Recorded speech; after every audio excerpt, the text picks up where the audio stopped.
Саламатсыздар ма 3-ші сынып оқушылары? Әдебиетті оқу пәні. Оқу мақсаттары: сөйлеу барысында мақал-мәтелдерді, нақыл сөздерді, тыйым сөздерді, вербалды емес тілді құралдарды қолдану. Сөйлеу барысында иллюстрациялар, көрнекіліктер, фотосуреттер қолдану. Көк құтан бұл ескек аяқты құстар отряды. Құтан тұқымдасына жататын құс. Ол қай жерлерде болады? Көк құтан Европа, Азия және Африкада тараған.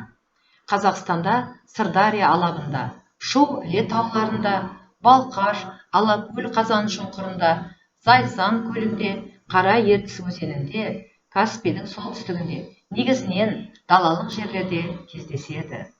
Тұрқы 1 метрдей, денесі бүйірінен қысыңқы, тұмсығы ұзын 13 сантиметрдей болады, және түзу, өткір.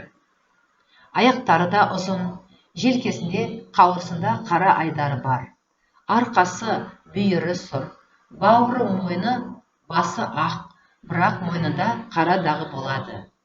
Қанаты қара жолақты, өсімдігі мол, өзен, көл, батпақ жиектерін мекендейді. Ағаш басына не жерге ұялайды. Су иесі Сүлеймен, судан балық тілеймін. Судан балық бермесең, үйге барып не жеймін? Балалар, неліктен Сүлеймен патшаны судың иесі деп атаған? Осыған өз пікірлеріңді білдіріңдер.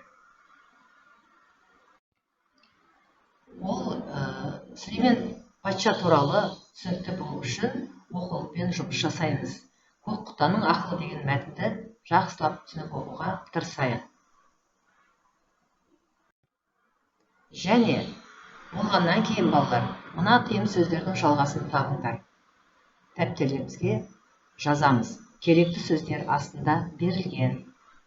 Үйден балалар осы көк құтанның ақылы деген мәтінді жақсылап оқып, мазмұнын түсінуге тырысыңдар. Және берілген тапсырманы орындаңыздар. Назарларыңызға рахмет.